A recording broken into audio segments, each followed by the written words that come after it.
पिछले चैप्टर में महेश के शरीर में एक आत्मा आई थी और उसने अपनी आप बीती सुनाई थी। कहानी अब आगे बढ़ती है।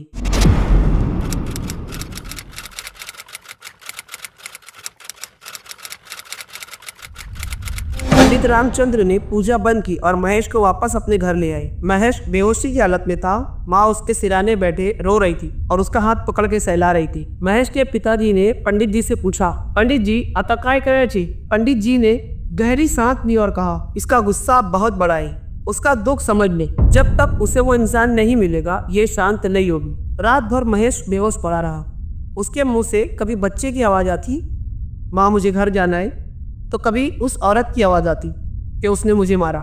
माँ और पिताजी पूरी रात जागते रहे। महेश की आंखों में दर्द था और दया भी थी, लेकिन उनके माँ बाप को सबसे ज्यादा बेचैनी इस बात की थी कि अब क्या होगा। सुबह होने पर महेश ने अपनी आंखें खोली। उसका चेहरा पीला पड़ गया था।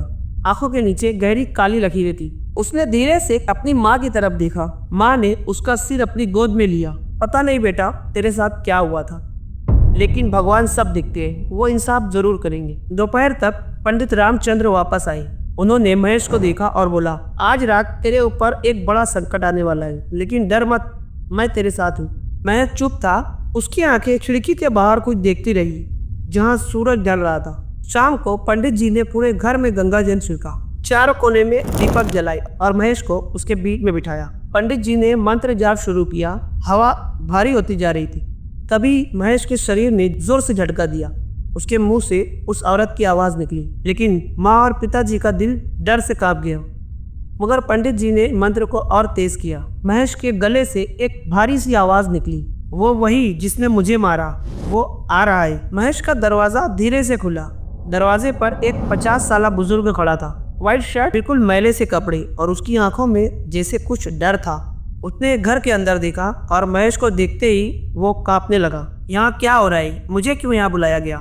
पंडित जी ने उसकी आंखों में आंखें डाली और कहा, क्या तू ही है वो? आज तेरा पाप सबके सामने आने वाला है। आदमी डरते हुए देखा। ठंडी नफरत भरी कूद की आंखों में उसने कहा, मैंने कुछ गलत नहीं किया था, उसने मेरी गाली गंदी की थी। तभी महेश ने अपनी आंखें खोली। उसके गले से उस औरत की आवाज देखी, लेकिन इस बार महेश गुस्से से कांप रहा था। तूने मुझे मारा, मेरे बच्चे को भी मारा, आज तेरा विनाश होगा। वो पुरुष एक कदम पीछे हटा, जैसे उसे कुछ अनहोनी का एहसास होने लगा था। तभी पीछे से महेश की माँ ने दरवाजे को कुंडी लगा दी और पंडित जी ने मंत्र शुरू किया।